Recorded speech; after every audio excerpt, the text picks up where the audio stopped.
Regular tiffin bore కొడితే బియ్యం పిండితో అప్పుడప్పుడు ఇలా చేస్తూ ఉండండి. హెల్త్‌కి చాలా మంచిది. చాలా టేస్ట్‌గా కూడా ఉంటాయి. దీనికోసం 2 కప్పులు నీళ్ళని తీసుకొని దీంట్లో 1 స్పూన్ పచ్చిమిర్చి, సన్నగా కట్ చేసిన కొత్తిమీర, కరివేపాకు వేసుకొని, 1 స్పూన్ జీలకర్ర, సాల్ట్ వేసుకొని, ఒక గంట సేపు నానబెట్టుకుని పెసరపప్పును వేసుకొని హై ఫ్లేమ్‌లో నీళ్ళని ఒక పొంగు రానివ్వాలి. మనం ఇప్పుడు ఏ కప్పుతో నీళ్ళని తీసుకున్నామో అదే కప్పుతో 1 కప్పు బియ్యం పిండిని వేసుకొని దీన్ని అంతటిని బాగా మిక్స్ చేస్తూ కలుపుకోవాలి.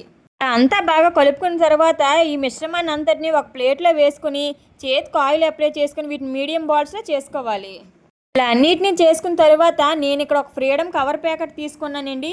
దీనిపైన ఒక్కొక్క పిండి ముద్దని పెట్టుకొని చేతికి ఆయిల్ కానీ వాటర్ కానీ అప్లై చేసి వీటిని వీలైనంత పలచగా ఇలా చేతితో ఒత్తుకోవాలి. ఒత్తుకున్న తర్వాత ఇది కవర్ నుండి ఈజీగా వచ్చేస్తుందండి. ఇప్పుడు స్టవ్ పైన ప్యాన్ పెట్టుకుని దీంట్లో 1 టేబుల్ స్పూన్ ఆయిల్ వేసుకుని దీన్ని 2 వైపులా మంచి గోల్డెన్ బ్రౌన్ కలర్ వచ్చేంత వరకు కాల్చుకోవాలి.